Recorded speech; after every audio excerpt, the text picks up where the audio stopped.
A few years ago, my friend decided it was time to upgrade her motorcycle. She'd been riding a reliable 250cc for years and wanted something with more power and personality. After weeks of research and dealership visits, she found the one.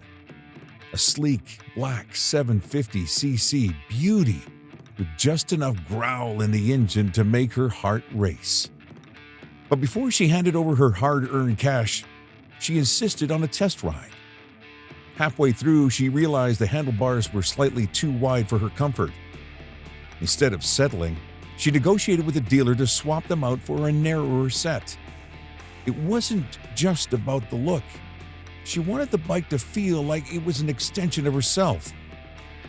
On the ride home, she said she couldn't stop smiling under her helmet. It's not just a motorcycle, she told me later. It's the freedom on two wheels, and it's mine. Today, on L2R World, the motorcycle podcast. My crew includes Trevor Deck, motorcycle instructor over 30 years, co-owner-operator of Too Cool Motorcycle School. To his left, Kat Richards, 2 years running as top sales rep for Calgary Harley-Davidson.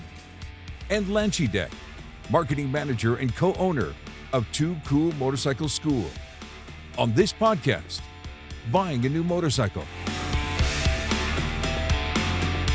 You have to know what you want, and some people don't know what they want. When you don't know what you want, then you're not going to find the best time.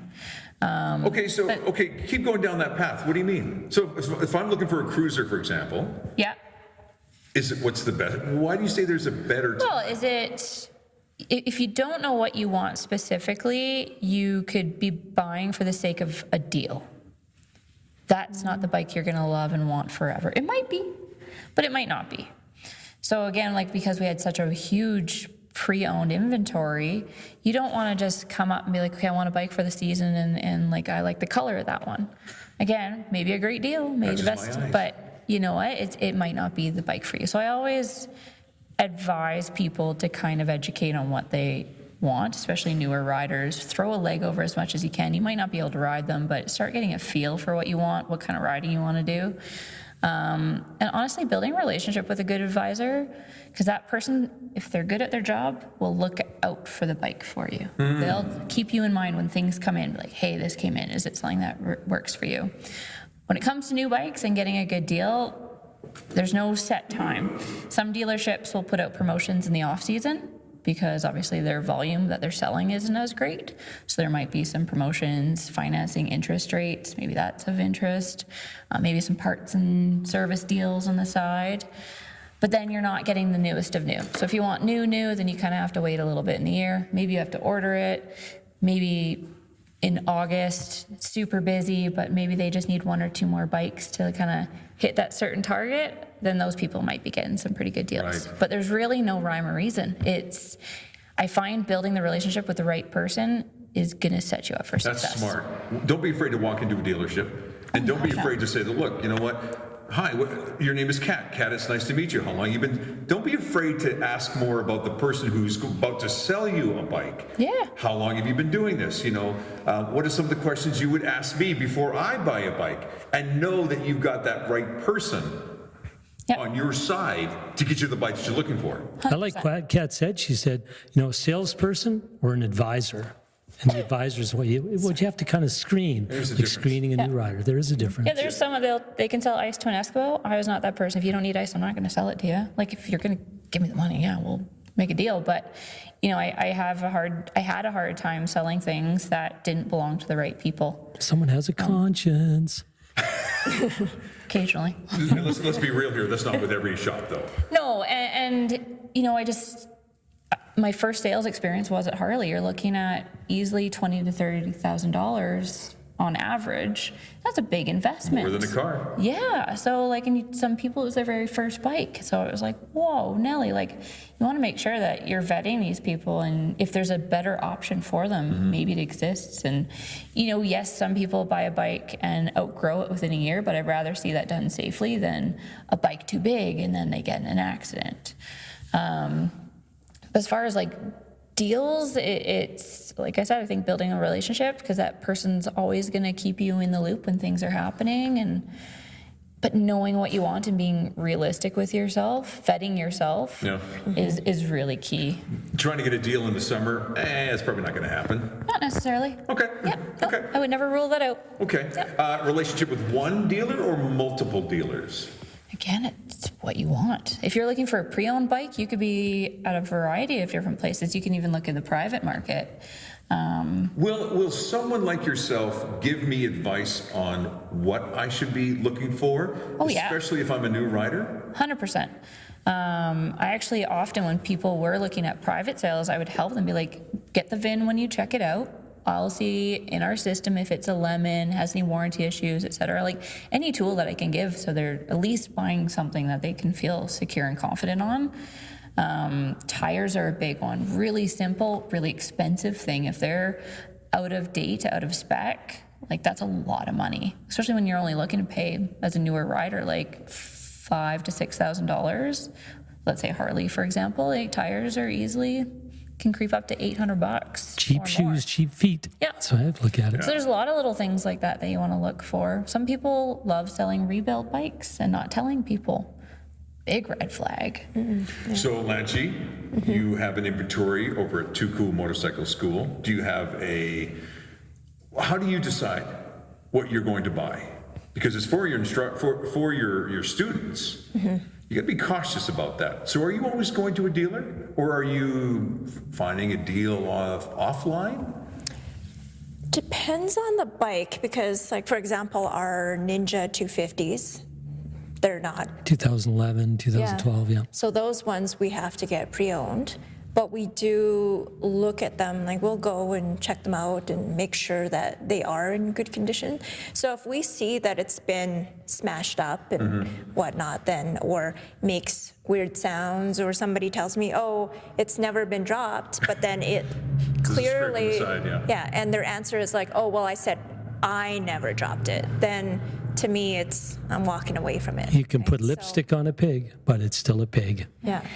And then because we have safety inspections every year, Right. like before our season starts, so we Because I often wonder about buying. used Well, not necessarily used, but you buying away from a dealer, private sales, a yeah. private sale. Because you're right. I don't think people are as upfront in a private sale as they would be at a dealership. You correct me if I'm wrong, Kat, but I don't believe they're as upfront. So, like you just said, I'm going to tell you the truth, but not the whole truth. Yeah. Right? The tires, oh yeah, I barely put a couple of 1,000 kilometers on it, so it's good to go. Those tires are good for at least another 5 years, right? But they've been sitting in my garage for 6. Yeah, but at the same time, though, if we had Jim Pruner here, who's also loves to buy a lot of bikes, who's part of Web Bike World, And sell a lot of bikes too. and he's selling them too. So why wouldn't I trust him like that too? So it's not all bad buying from a private dealer. If you know them well. It's relationship But I building. don't know them. I don't know them. Let's be real here. I'm Kat. I'm buying something. I jump on the internet. Yeah. And there's the bike that I've been looking for, or at least I'm thinking about buying, and it's a great deal. Are you telling me I should still stay away from that? No, I Okay. don't think you need to stay away from private sales. It's being realistic. Realistic Also, with what? all of it. So the sellers, I find, motorcycles are a really personal item, and a lot of people invest extra into their motorcycles. Harleys especially, they've got all the bling and bling. Well, they kind of want all their money back for all that. They love it. There's value to it, so why not put a price on it? So I put 10 grand into it. I want to get that money back. Yeah, not gonna happen. It's you're looking for the other version of you that wants that bike then. So I think sellers sometimes can inflate the value and not be realistic. They might not be as mechanically savvy or as aware or sales savvy. Like there's things that you need to make sure that you don't need to, but you want to make sure the bike's in good nick before you sell it. I would always take anything motorized before I sell it. It would go through a service. So here's the last work order of the things that were done, the once over, etc. I think that holds so much value. It might cost maybe $500-$600, but every seller should do that. As a buyer, Go ahead. Yeah. you should ask for that kind of thing, or know that you're going to pay for it up front. If you found the one bike that you've been eyeing up, that's it. It's a good deal. I'm going to get a mechanic to look over it. So here's the argument. If I bring it to you or to a dealer, they're going to give me this price. If I try to sell it, or if that, I can get a better price privately sold. No GST or tax in some areas. See what I'm saying? In Canada, anyhow. So that's the incentive for people wanting to sell privately. I get that. So why should I? I'm not trying to get you to defend dealers. I'm not trying to get you to do that. But you bring a beautiful perspective that can really help with this conversation. Like we're talking like trading in? Yes. Oh, yeah. So why should I'm not going to get as much money from a trade-in that I am going to hopefully get from a private sale. No, because you have to be realistic. You're looking at a business that also needs to make money. A dealership, its purpose is to make money, to feed its stakeholders. So if you go in there thinking you're going to get exactly what the Blue Book top value retail price is, I shouldn't say Blue Book, but like the retail price, that's unrealistic. You have to look at what the business has to do to not only make it ready for their caliber that they want to sell it at, but also so they can make a profit. Everyone's got to put food on the table. Would it be fair that I'm taking a higher risk buying it privately? Would that be fair? Like buying a bike privately or Yes. selling it? Buying it. Yeah, there's definitely risk involved. Higher risk than a dealership? Yes. Because a dealership, if they're doing things correctly, they should have mechanical inspection. That should be like, I would say more than 60% of people don't know a thing about the motor of their Yeah, bike, the yeah. functions. And they might go, this is an awesome bike. Yeah, I'll give you 10 grand. Here you go. Well, it's a rebuild. Didn't even know to look for that.